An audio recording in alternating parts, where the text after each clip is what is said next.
Welcome to the deep dive. So today we've gathered quite a stack of sources, articles, some research, expert takes, all centering on East and Southeast Asia, a really critical region. That's right. We're looking at headlines, analysis, drawing from Japan, Korea, China, Taiwan, Hong Kong, Singapore, Malaysia, Indonesia, the Philippines, Vietnam, basically the key players there. And our goal here, our mission, is really to cut through all the noise. We want to pull out the most important insights for you, particularly around that intense economic competition we're seeing. Exactly. We're really zeroing in on the supply chain situation, how it's caught right in the middle, in the crossfire between the U.S. and China, and what that actually means for the countries in this vital part of the world. The impacts are pretty significant. Yeah, think of this as your shortcut to getting a real handle on these dynamics. They're reshaping, well, global economics and geopolitics, really. We'll try to bring you some surprising details, specific And facts. hopefully enough insight to give you a clear picture of what's happening, behind the headlines. Okay, let's dive in. All right, let's unpack this material. So, if you want to understand what's happening, say, in Taiwan or Vietnam, you really have to start with the bigger picture, the U.S.-China relationship. Absolutely. It's like the gravitational force in the region, isn't it? Hmm. Shaping so much of the economic activity and, yeah, the tensions, too. And our sources, they make it really clear this isn't the same rivalry as maybe a few years back. It used to feel like it was mostly about trade deficits, currency stuff. Exactly. That's the big shift. What's really fascinating looking through these sources is how it's fundamentally evolved. It's gone way beyond just trade balances now. So what's the core now? Well, one CNN source really nails it. It's now fundamentally about control. Control over crucial supply chains. And critically, both Washington and Beijing now see these supply chains as absolutely vital for national security. Vital for national security. We hear that phrase a lot. What does it actually mean here, based on the sources? What kind of control are they talking about? Well, based on what we're seeing, it means controlling the key technologies, right? The stuff that's foundational for future economic growth, but also military capabilities. Okay, like advanced chips. Advanced chips, AI, things like that, but also ensuring you have reliable access to critical raw materials. Think rare earths, which we'll get into. And it means having strong domestic manufacturing, so you're not, vulnerable if your rival decides to cut off the supply of something essential. Especially in a crisis. Exactly. It's all about strategic vulnerability versus strategic autonomy. Yeah. This is a much, much higher stakes game than just arguing over tariffs on washing machines or something. Right. It's like the plumbing and the wiring of the whole modern economy and military structure. Yeah. And this high stakes game, it seems to create this kind of unpredictable rhythm. Yeah, that's a good way to put it. But you see these moments that look like a cool down, like that recent phone call between President Trump and President Xi. A CNN source called that a temporary reprieve, I think. It did. And the source described it as, a 90-minute call specifically aimed at easing tensions, which it probably did, temporarily. But it absolutely did not fix the deep-down disagreements, especially about these critical supply chains. So a pause, maybe managing the tone, but not a real shift in strategy. Precisely. A temporary truce, nothing more. And you can see that lack of a real fix when you look at the timelines, right? Remember the Geneva Agreement back in May? That set up a 90-day trade war truce, which runs out August 10th. Right. But now sources like the IDCAR are suggesting the U.S. is actually looking for another 90-day extension, pushing the deadline potentially back to November. Why keep extending? What does that tell us? Well, the IDCAR suggests a couple of things. One, it just shows how hard it is to resolve these core issues quickly, but maybe more tactically it gives the U.S. more time. More time for what? More time to build up stronger legal arguments for applying tariffs, specifically under the 1974 Trade Act. The 1974 Trade Act. Why is that specific piece of legislation important here? Well, Section 301 of that act gives the U.S. president really broad powers to respond if they determine a foreign country is engaging in unfair trade practices. It's a key tool for imposing tariffs or other restrictions. So getting more time lets them refine their legal case under that act, make future actions more solid. Potentially, yes. To make future tariffs more robust against challenges, maybe lay the groundwork for different kinds of trade actions altogether. It feels like tactical positioning, as much as it's about actual negotiation progress. So it's not necessarily a sign that a big deal is around the corner, but more about maneuvering for whatever comes next. That seems to be the read. CNN described this whole pattern as 3 steps forward, 2 steps back. What does that kind of unpredictability mean for businesses, for countries in the region just trying to plan? That phrase really captures it, doesn't it? 3 steps forward, 2 back. It means basically that volatility and uncertainty are the new normal. That's the default setting. Which must be incredibly difficult if you're trying to make long-term plans. Absolutely. Imagine you're a company trying to decide where to build your next factory or where to source critical components from. This constant shifting makes that kind of strategic planning incredibly hard. Do you invest heavily now to diversify? Do you wait and see? Exactly. It adds a huge risk premium to doing business in the region, or even with the region. And governments face the same challenge. How do you set industrial policy or try to attract investment when the ground keeps shifting under your feet? Okay, let's dig into where this supply chain fight gets really specific and visible. Our sources really point to two main battlegrounds. Right. Key resources, namely rare earths and advanced technology, especially semiconductors and AI chips. Let's start with rare earths. China's dominance there is pretty well known. It is. And it's not just the mining, crucially, it's the processing. The complex, often dirty work of refining these minerals. That dominance, as a CNN source points out, is a major point of leverage for Beijing. Why are they so critical? What makes them so indispensable? Well, the CNN source puts it simply. Critical to a wide range of industries. But think about what that means. We're talking about unique magnetic properties, catalytic properties. So like the powerful little magnets in electric vehicle motors, wind turbines. Exactly. Those, but also hard drives, precision-guided missiles, and catalysts for refining oil or cutting emissions. The phosphors that make our phone screens and TVs light up. Stuff that's hard to substitute without losing performance or jacking up costs. Precisely. And because China controls so much of that processing capacity, something like 80–90% for some elements, Zikun Zhu at Bucknell University, who was cited in CNN, called it one of the few cards China really holds in this trade fight. It's a structural dependency for much of the world. And China hasn't been shy about playing that card recently. The sources talk about the disruption after they announced export controls back in April. Oh, absolutely. That announcement sent shockwaves through industries in the U.S. and Europe, CNN reported. It immediately sparked huge concerns about supply security. And the U.S. accused China of deliberately slowing things down. Yeah, U.S. officials specifically accused China of slow-walking the approval process for rare earth export licenses, basically using bureaucracy as a weapon, a non-tariff barrier to put pressure on. How did China respond to that? Did they deny it? They did push back. The CNN source mentions Wu Jimbo from Fudan University. China's position is that they are seriously and earnestly complying with the rules. And what are the rules? Well, Wu pointed out that China's own regulations actually allow up to 45 working days to process an export license application. So from Beijing's perspective, they're just following their standard procedures carefully. So one side sees deliberate delay, the other sees due process being followed. Highlights the trust deficit, I suppose? Definitely. Okay, let's zoom in on those recent London trade talks. The Furen mentioned them. Did anything concrete actually happen there regarding rare earths, despite all this tension? Yes, actually. Something quite specific, according to that source. China did make a concession, but it was very, very carefully defined. Okay, what was it? They promised faster approval, but only for non-military rare earth applications. And apparently there were tens of thousands of these applications just stuck in the pipeline. Tens of thousands, wow. Yeah, and China even proposed setting up a green channel, basically, an expedited administrative track to speed up the processing for these non-military uses. Okay, so a faster lane for civilian industry needs. Seems like it. And the licenses issued through this fast track would be valid for 6 months. So that offers a bit more predictability, at least temporarily, for industries making things like EV motors or consumer electronics. But you emphasize non-military. What about the strategic stuff, the materials used in defense applications? That's the crucial point. The CO source was crystal clear. China made absolutely no concession on the special rare earth magnets used for military purposes. Like the samarium ones mentioned. Exactly. Things like samarium cobalt magnets.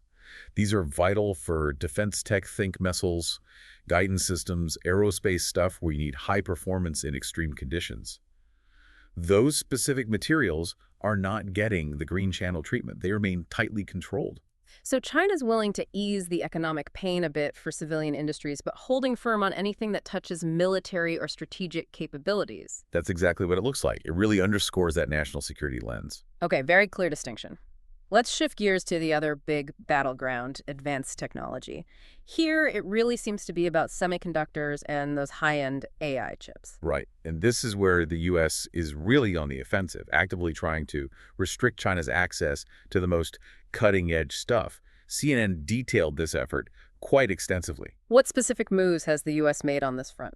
Several things. According to CNN, they've put export controls on sophisticated chip design software, the EDA tools you need to actually design these complex chips. So, blocking the blueprints, essentially? Blocking the tools to make the blueprints, yeah? Yeah.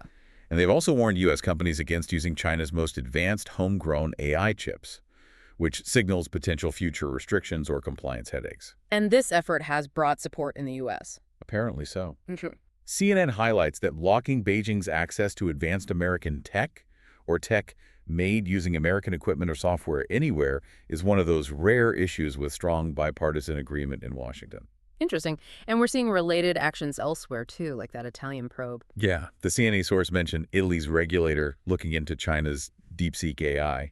It suggests other countries are also starting to scrutinize Chinese AI, maybe concerned about how it was developed or how it might be used, potentially reflecting similar concerns about technology developed using restricted means. So the U.S. goal seems to be denying China the building blocks for future tech leadership, especially in AI. How's China fighting back against this?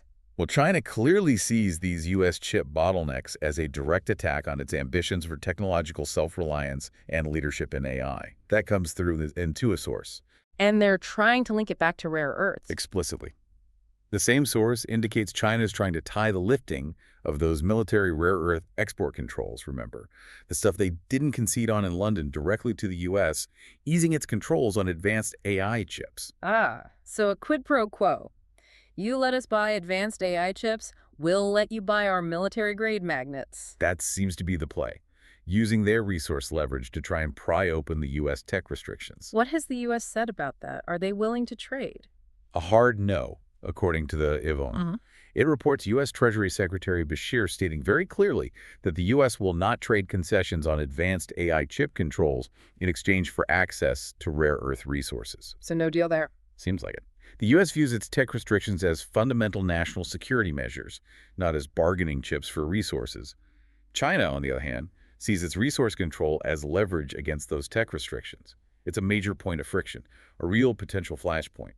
And right in the middle of this semiconductor storm sits Taiwan. What role are they playing based on the sources? Oh, Taiwan is absolute pivotal. Home to TSMC, the world's most advanced chip manufacturer. The Taipei Times gives a really concrete example of Taiwan's actions here. What did they do? They've directly blacklisted key Chinese tech firms like Huawei and Senhai. That's China's main semiconductor foundry. These are the companies leading China's push for homegrown, cutting-edge AI chips. So Taiwan is essentially reinforcing the U.S. restrictions. Yes. By blocking these companies, Taiwan is dealing a significant blow to China's ability to access the most advanced chip manufacturing capabilities, making it much harder for them to develop or produce the top-tier chips needed for AI and other strategic applications. Taiwan's decisions on who gets access to its foundry services are critical in this global tech race. Okay, so we have this intense fight over critical materials and foundational technologies. How does this high-stakes competition, the supply chain disruption, actually filter down and affect the economies, the industries, the people across East and Southeast Asia? Right. This is where you see the real-world impact. And Taiwan, being so central to chips and caught geographically, is feeling it acutely and adapting actively. How are Taiwanese businesses and workers experiencing the economic fallout? Well, the sources show some real pain points. Cathay Financial Holding, cited in the Taipei Times, expects these trade frictions to really weigh on Taiwan's economy in the second half of the year.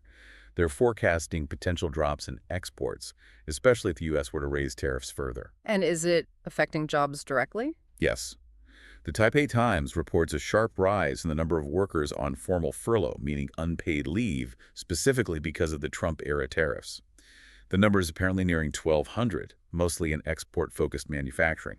That's a direct sign that companies are cutting back production due to tariff impacts or related uncertainties. That's a clear connection. So how are the companies themselves trying to cope? What strategies are they using? A big one is de-risking or relocating production out of mainland China. The Taipei Times has a specific example.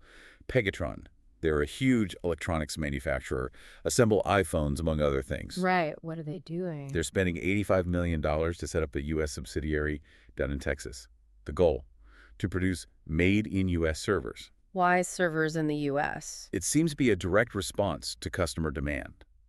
Likely big U.S. tech companies who need or want servers manufactured outside of China, maybe for supply chain security or political reasons. Pegatron is also just following what others in the industry are doing, setting up shop in the U.S. So, literally building supply chains inside the U.S. to meet these new demands created by the rivalry. Are Taiwan's banks and financial firms also shifting their stance? They are. The Taipei Times notes that Taiwanese financial institutions, banks, insurance companies, etc., have cut their total exposure to mainland China down to a record low. It's about $29.7 billion now. A record low. That sounds significant. It is.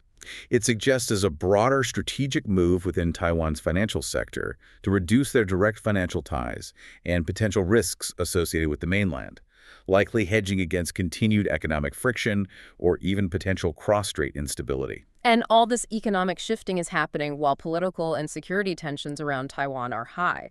How do the sources link these economic moves to this security situation? Oh, they're completely intertwined in the sources.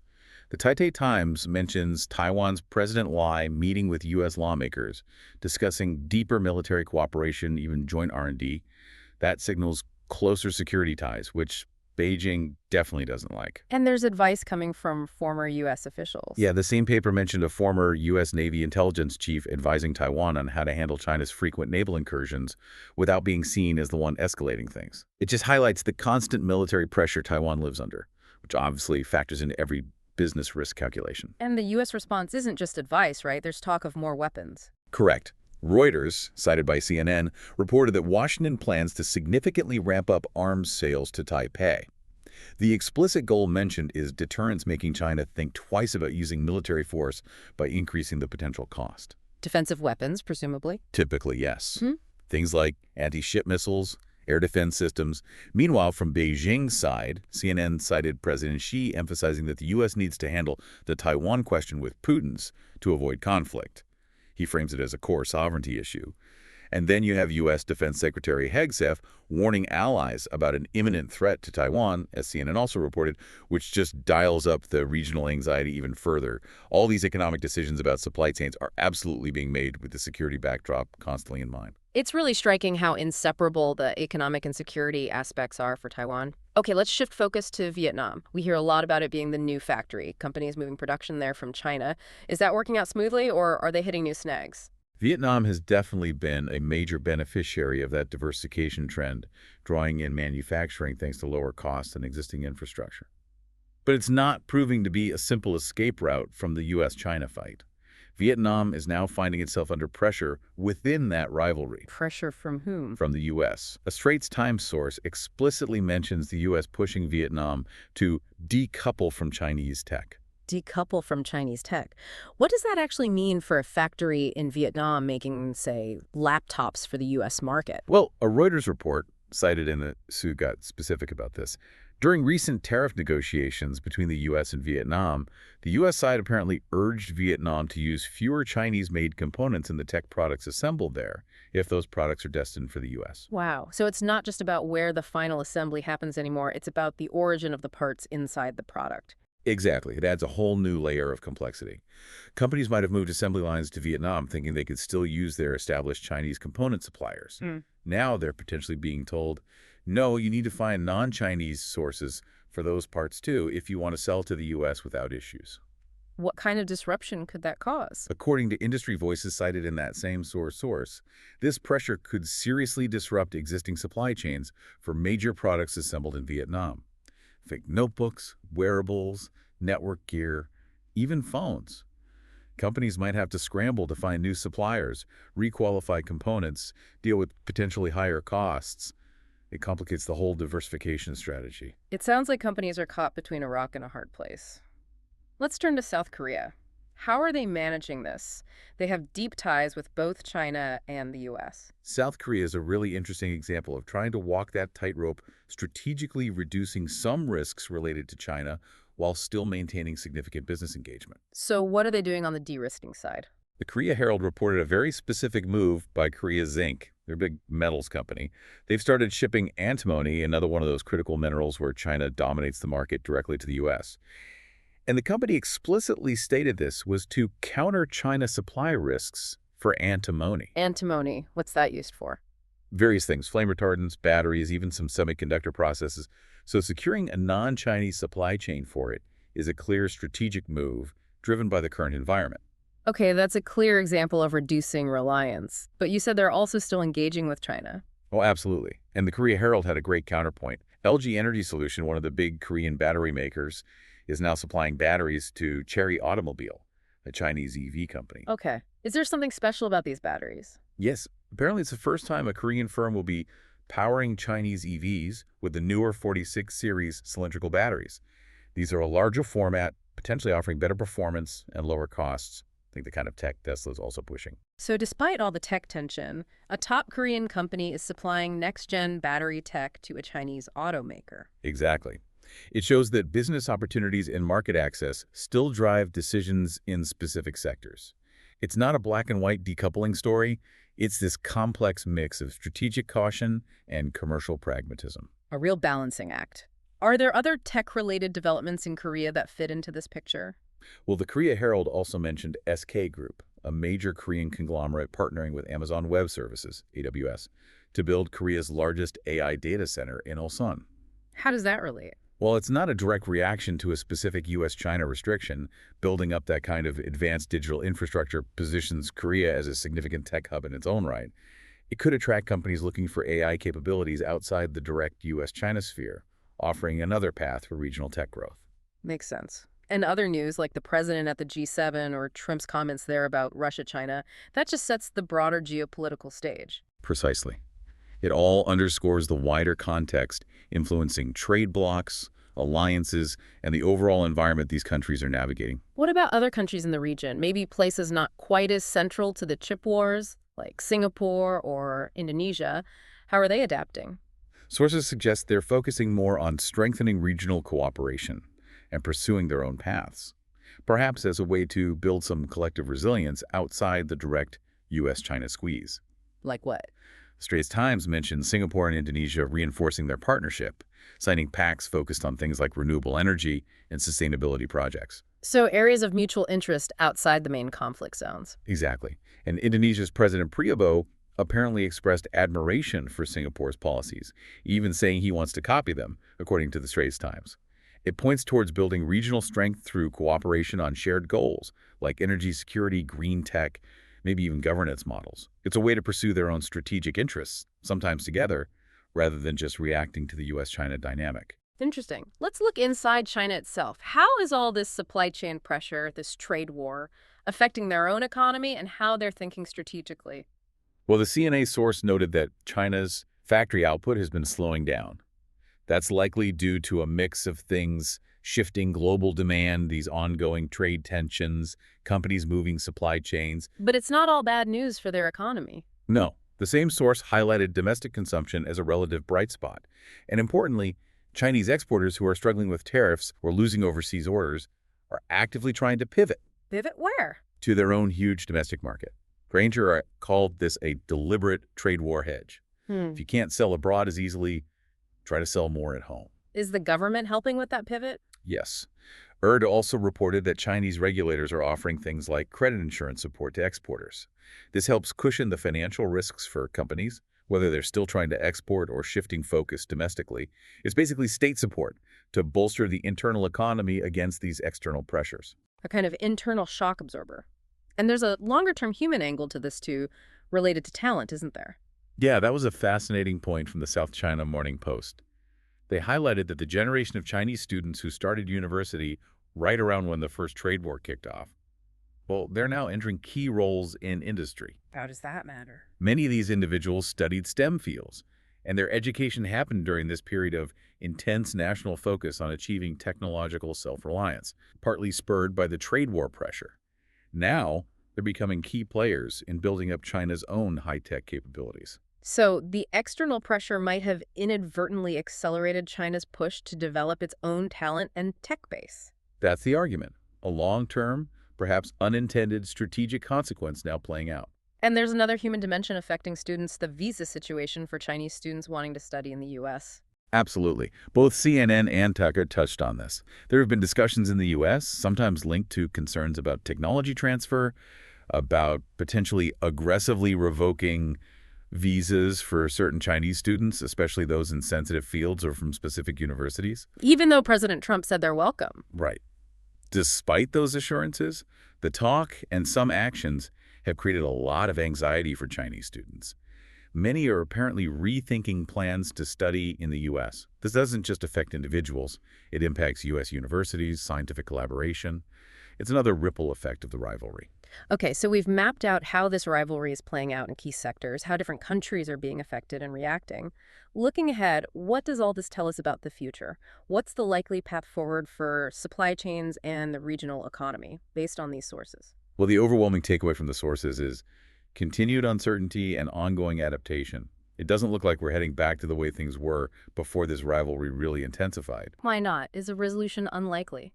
It seems incredibly difficult. The Kara co-source basically said even solving the basic trade disagreements is hard enough, let alone these much deeper intertwined issues of supply chain security and national security. And the fundamental differences in perspective remain. Yes, that seems to be a core barrier. Brian Wong at the University of Hong Kong, cited by CNN, summed it up well. The U.S. tends to see this through a lens of trade and national security threats.